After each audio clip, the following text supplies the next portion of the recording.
অখিল গগৈয়ে প্ৰশ্ন উত্থাপন কৰিছে জুবিন গাৰ্গে ন্যায় পাবনে নাপায় জুবিন গাৰ্গে ন্যায় পাবনে নাপায় SIT লৈ প্ৰশ্ন এৰিছে মুন্না প্ৰসাদ গুপ্তালৈ প্ৰশ্ন এৰিছে একেটা সময়তে জুবিন গাৰ্গৰ ন্যায় বিচৰাসকলৰ বাবে কেইবাটাও বিষয় সন্মুখলৈ আনি দিছে অখিল গগৈয়ে মন্ত্ৰীকো চ্যালেঞ্জ কৰিছোঁ যদি মিছা বুলি ক'ব খোজে আহক আপোনাৰ লগত এটা ডিবেটত বহিম মই গৃহ সচিবক চ্যালেঞ্জ কৰিছোঁ আহক আপোনাৰ লগত মই এটা ডিবেটত বহিম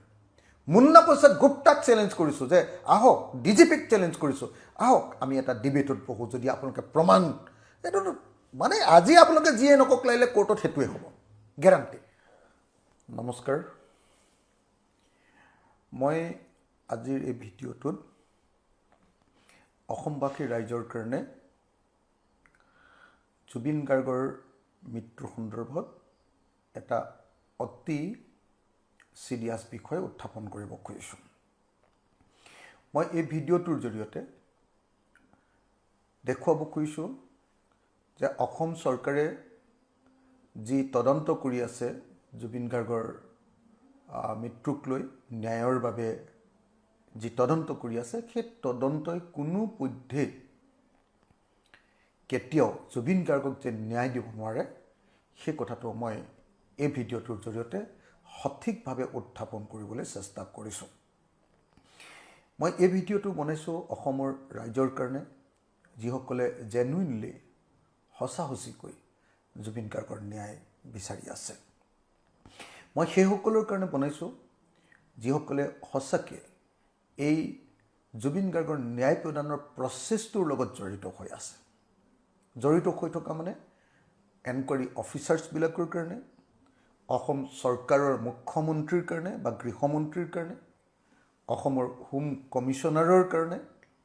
DGPৰ কাৰণে আৰু লগতে যিসকলে ন্যায় প্ৰদানৰ কাৰণে অত্যন্ত গুৰুত্ব সহকাৰে লাগি আছে তেখেতসকলৰ কাৰণে মই এই ভিডিঅ'টো বনাইছোঁ জুবিন গাৰ্গৰ পৰিয়ালৰ কাৰণে জুবিনদাৰ বৌ জুবিনদাৰ ভণ্টি জুবিনদাৰ ফেন ক্লাব জুবিনদাৰ চাৰিওফালে থকা তেওঁলোকৰ যি সতীৰ্থ বন্ধুসকল আৰু পৰিয়ালবৰ্গ তেওঁলোকৰ কাৰণে মই এই ভিডিঅ'টো বনাইছোঁ আৰু এই ভিডিঅ'টোৰ জৰিয়তে মই অসম চৰকাৰে কেনেকৈ ন্যায় প্ৰদান নকৰাকৈ ন্যায় প্ৰদান কৰিব যদি খুজিছেও তথাপিও ন্যায় প্ৰদান যে কৰিব নোৱাৰে যদি ন্যায় প্ৰদান কৰিব খোজাই নাই ইণ্টেনশ্যনলি কৰিছে তেনেহ'লে বেলেগ কথা কিন্তু যদি ন্যায় প্ৰদান কৰিবও খুজিছে তথাপিও কিয় ন্যায় নাপাব জুবিন দাই এই সম্পৰ্কে মই মোৰ বক্তব্যখিনি প্ৰদান কৰিব খুজিছোঁ মই এই বক্তব্য কেনেকৈ প্ৰদান কৰিব পাৰিছোঁ মই এই বক্তব্য প্ৰদান কৰিব পৰাৰ প্ৰধান কাৰণটো হ'ল মই এজন লেজিছলেচাৰ মানে বিধায়ক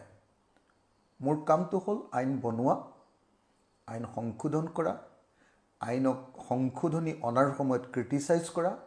আৰু শুদ্ধ পথত আইনখনৰ বিচাৰ বিশ্লেষণ কেনেকুৱা হ'ব পাৰে সেই সম্পৰ্কে বিধানসভাত মোৰ বক্তব্য দাঙি ধৰা এতিয়া এজন লেজিছলেচাৰ হিচাপে মই আইনক যিহেতু গভীৰভাৱে বিশ্লেষণ কৰিবলৈ চেষ্টা কৰোঁ বিধায়ক হিচাপে খুব গভীৰভাৱে মই আইন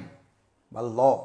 মই ভালকৈ ব্যাখ্যা কৰিব খোজোঁ বুজিব খোজোঁ পঢ়িব খোজোঁ সলাব খোজোঁ বনাব খোজোঁ আইন সেইকাৰণে মই আইনৰ ব্যাখ্যা কৰিব জানো বুলি ভাবোঁ দ্বিতীয়তে মই গোটেই মোৰ সংগ্ৰামী জীৱনটো মোৰ আন্দোলনৰ সময়খিনিত এতিয়ালৈকে অসমৰ ভিতৰতে আটাইতকৈ বেছি গোচৰ থকা মানুহ হিচাপে পৰিগণিত হৈছোঁ